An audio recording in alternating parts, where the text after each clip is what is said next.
साहिवाल से रिपोर्ट करते हैं हमारे नुमाइंदे तैयब हबीब खान। वज़ीर आला पंजाब मरियम नवाज के प्रोग्राम क्लिनिक ऑन व्हील्स का जिला साहिवाल में भी आगाज हो गया है, जिसका मकसद अवाम को सेहत की सहूलियात उनके घरों तक पहुँचाना है। इब्तदाई मरहले में 6 गाड़ियों ने शहर के मुख्तलिफ इलाकों में सुबह 9 बजे से 3 बजे तक मरीजों को चेक किया और उन्हें अदवायात फराहम की। जिन आबादियों में ऑन क्लिनिक ऑन व्हील्स ने खिदमत फराहम की, इनमें बाबा मस्त कॉलोनी, जहाज ग्राउंड, लेबर कॉलोनी मोहल्ला सलामतपुरा और सिंधी मोहल्ला शामिल है। सिर्फ एक दिन 13 मई को इन 5 जगहों पर 992 मरीजों ने चेकअप करवाया, जिनमें 67 हामला खवातीन और 243 बच्चे भी शामिल हैं।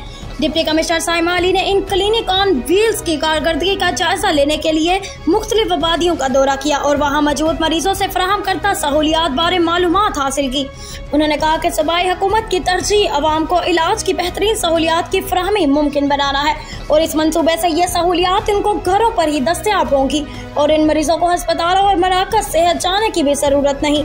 इस मौका पर आए हुए मुतादिद मरीजों इमदाद अली, जैनब शरीफा बीबी, मोहम्मद अंजुम, गुलिस्तान खान और मोहम्मद फैसान ने वज़ीर आला पंजाब मरियम नवाज के इस प्रोग्राम को सराहा और कहा कि उनकी जिंदगियों में पहली बार हुआ है कि उन्हें घर बैठे डॉक्टर्स ने न सिर्फ चेक किया बल्कि उन्हें अदवायात भी फराहम की।